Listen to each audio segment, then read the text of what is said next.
the play. We can't do that because then we're going to get a play away, right? No, not necessarily. Not the way he's gonna edit. What's the setup? Set it up. I set it up. I set up the play. So check it, right?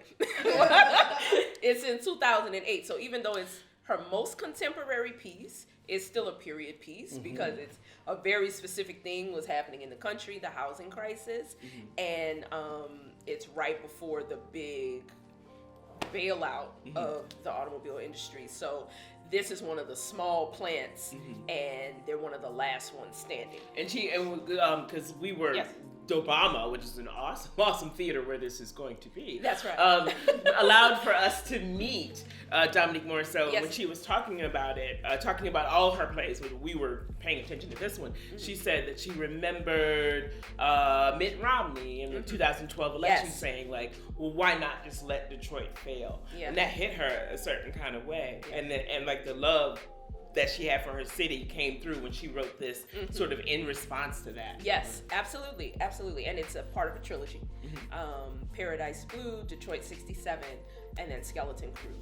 Chronologically is the last one, and it's all really about the same area of Detroit and how it changed, how it's a city that's constantly in transition, that's constantly fighting, still fighting, like right now, one type of gentrification or another.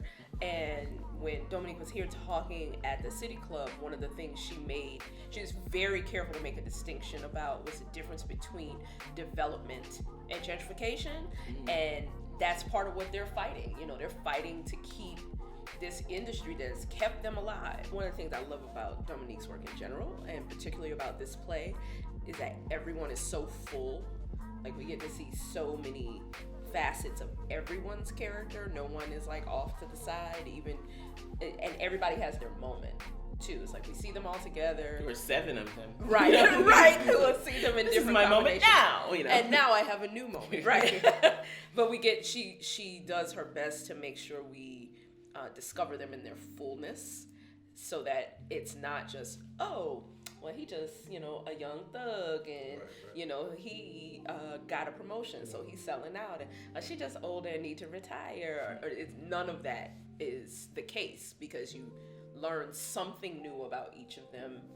And every time we meet them, every time they come back, you learn something else, and it's like, oh, it's not what I thought at all.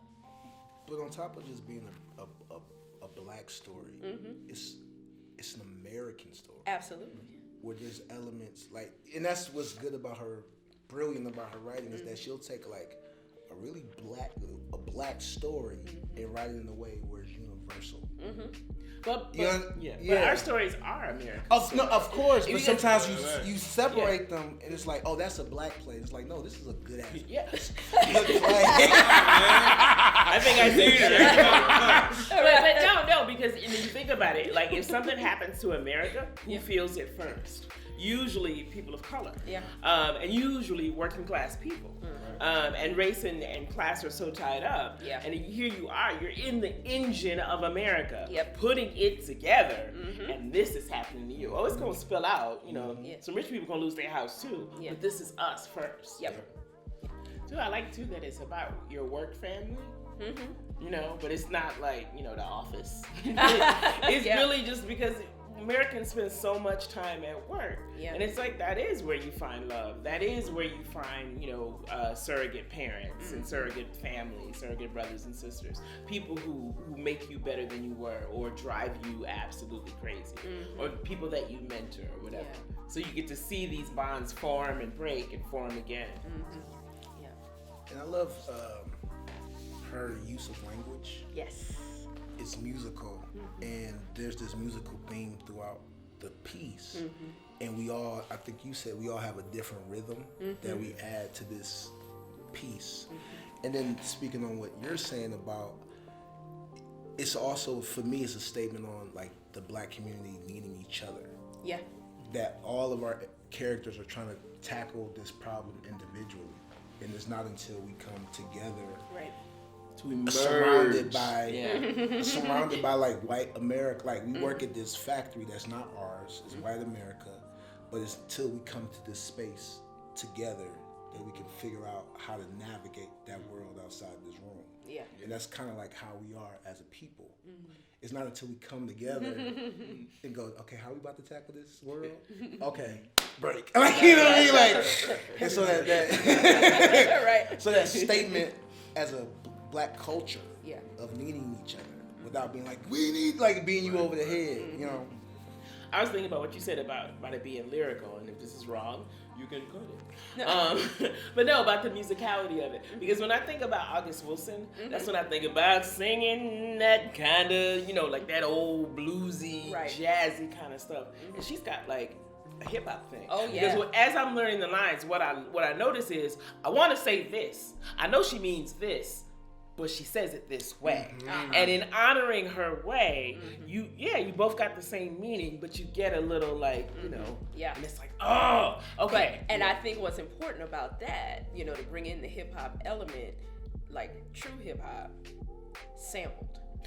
So the jazz and the blues is still there in it, but it's got something else. But she'll always like put a word here and a word there, or like you were saying the other day, it's like we know what the common vernacular is, but she's chosen to say it this way. Yeah. We were talking about like hood rigging. Yeah. Yeah, you know, and it's just sort of like just that little tweak is what heightens it, and then also says like, you know, no, you are not sitting at home watching a show on TV. Now there's anything wrong with that because she also writes for television. Right. But you are in the theater. You are in a space that is sacred, and you are witnessing something that's higher up. She's so unapologetically Detroit.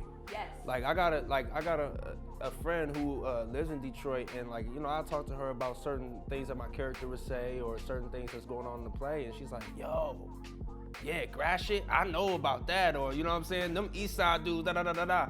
And it's like, for her to be able to write so unapologetically her city, no matter if it's, you know, even the most ugliest moments is still the most beautiful moments, and for her to have the success that she has and will continue to have, like that's powerful. Because a lot of people, you know, when they get to a certain level, it's like they feel like they gotta put on a different collar or change things up, and that woman ain't changing up shit. And that's what's up. That's what I love about it. Yeah. Don't question my collar. Really cushioning your collar? Cushioning the man wearing. That's a powerful line too. Yeah. You should come see the show, because I know that if you are watching this video, you are a theater goer, and you probably saw Pipeline, and you saw Paradise Blue, you probably saw Detroit 67, and you saw Sunset Baby, and you need to come see Skeleton Crew, because it's a Dominique Morisseau play. And she came to Cleveland to visit us because we were doing so much of her work. And she's amazing. Come see the show if you want to see actors working at the top of their game. If you want to see some of the best actors in Cleveland, come see the show. And that, not including myself. Cut that last part off. Come see the show, because it is January and February in Cleveland, and this is heat. And this is heat that'll warm your soul and you can take with you when you leave the theater. This is some heat. Yes. We bringing heat. Yes. I said heat. Your personal July. Come see the show. Because Robert said.